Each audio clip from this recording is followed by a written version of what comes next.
In 1907, Britain and France embraced Russia. They used honey, in a triple alliance, Britain, France and Russia. And the honey that they used to trap Russia was that if we win the war that's coming with the Ottoman Empire, you will get Constantinople, which is what Russia wants. But they promised Russia one thing through the front door, and they took it back through the back door, like what they did to the Arabs. These are people with PhDs in deception. If they tell you that the sun is shining, don't believe them. Go outside and look up in the sky, see whether the sun is shining.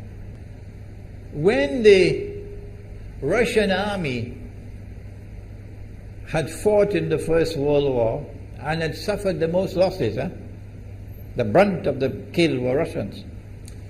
And they were now winning the war. And the Ottoman Empire was collapsing.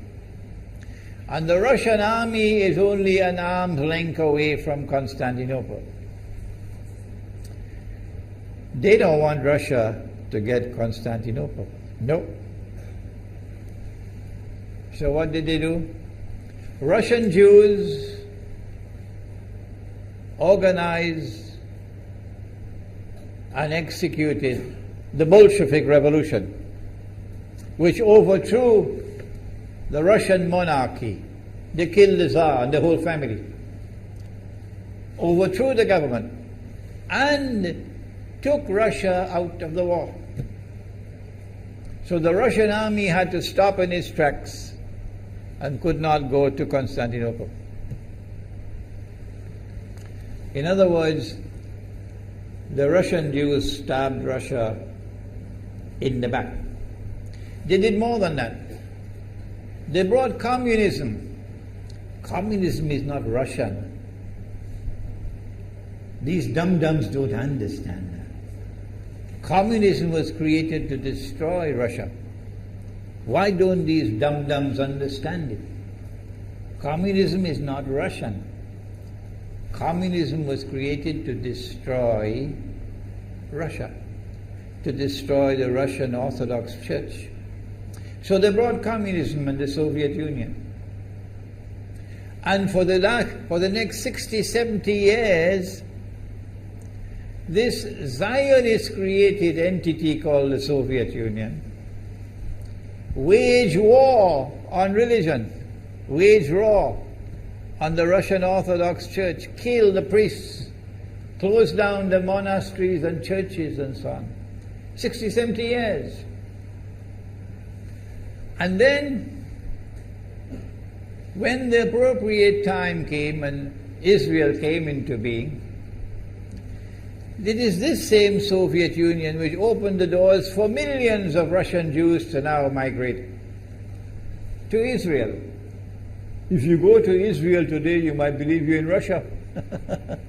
So many people speaking Russian. These are the Russian Jews. And then the Soviet Union, 6 years after Israel came into being, did something strange and mysterious. Crimea is Russian territory. Crimea is a part of Russia. The Soviet Union decided to give Crimea as a gift to Ukraine. Why did they do that? The historians don't tell you. So let Imran tell you. They gave Crimea to Ukraine in order to stab Russia in the back one more time. Because if Russia loses Crimea, it will enhance Israel's security. The Russian Navy is based in Crimea, and there is a straight line from Crimea to Constantinople. To get out of the Black Sea and to get into the Mediterranean Sea, you got to pass through the Bosphorus. And the city of Constantinople is located right there on the Bosphorus. So they gave Crimea as a gift to Ukraine. They never bothered to consult the people of Crimea and get their consent. No. They never bothered to seek the permission of the Russian people. No. But Washington doesn't want to hear that. The foolish man who now sits in the White House of the United States, the foolish man who would like to pretend that he's a man of wisdom, he doesn't want to hear. But what are the rights of the Russian people? Were they not violated? Do they not have the right to correct Iran and recover the territory which was unjustly taken away from them on Israel's behalf? Obama doesn't want to hear that. It's inconvenient for them. But in this masjid, we will expose whether it's convenient to you or not. They did more than that. Not only did they give Crimea to Ukraine, but earlier on they gave eastern Ukraine. Eastern, part of the now eastern Ukraine was Russian. It was Russian. And the Soviet Union gave it as a gift to Ukraine. Why is it being given to Ukraine? Answer is that when the proper moment comes, the same people who brought the Soviet Union into being now have a method by which they can cause it to collapse. The method that they're using now in Venezuela, popular demonstrations, they did it in Egypt, they did it in Tunisia. They are masters of that. They did it with the Soviet Union. I used to think that the Soviet Union collapsed because of Allah's kindness. But I was wrong. No, it was the Zionists who brought down the Soviet Union because they didn't need it anymore.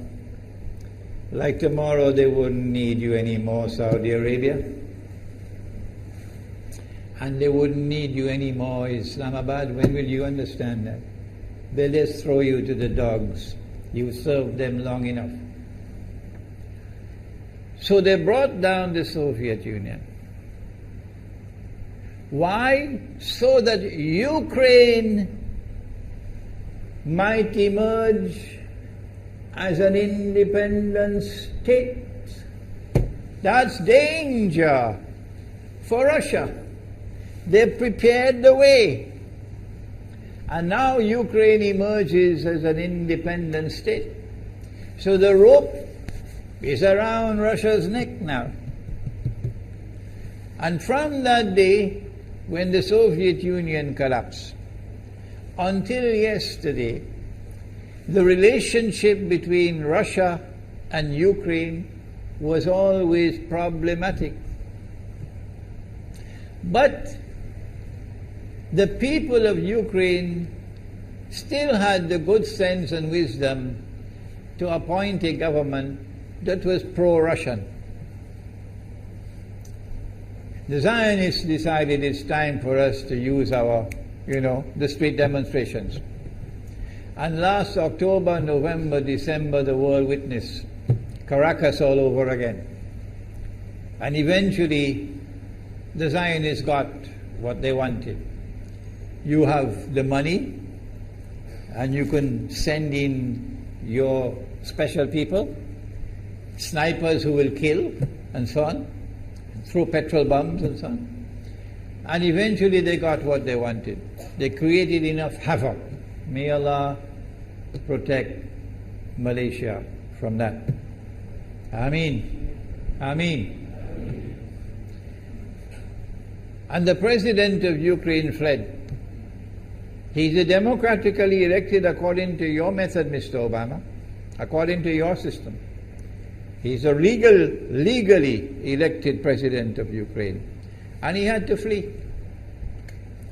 And these hypocrites in Washington and London and Paris who would like us to believe that they are honorable men. They are not.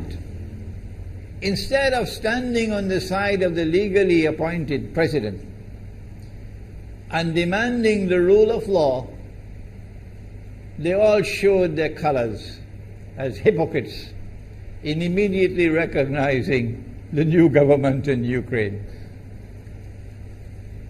The new government in Ukraine is anti-Russian. That's what they wanted. That's why they brought down the Soviet Union, to bring in a Ukraine into being as independent state, and then to eventually get an anti-Russian government in Ukraine.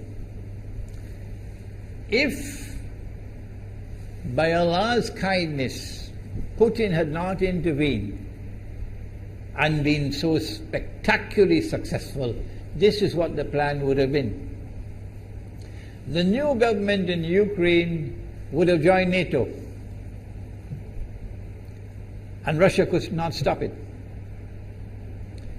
And when the new government in Ukraine joined NATO, NATO will then send its armed forces into Ukraine. It could include nuclear weapons.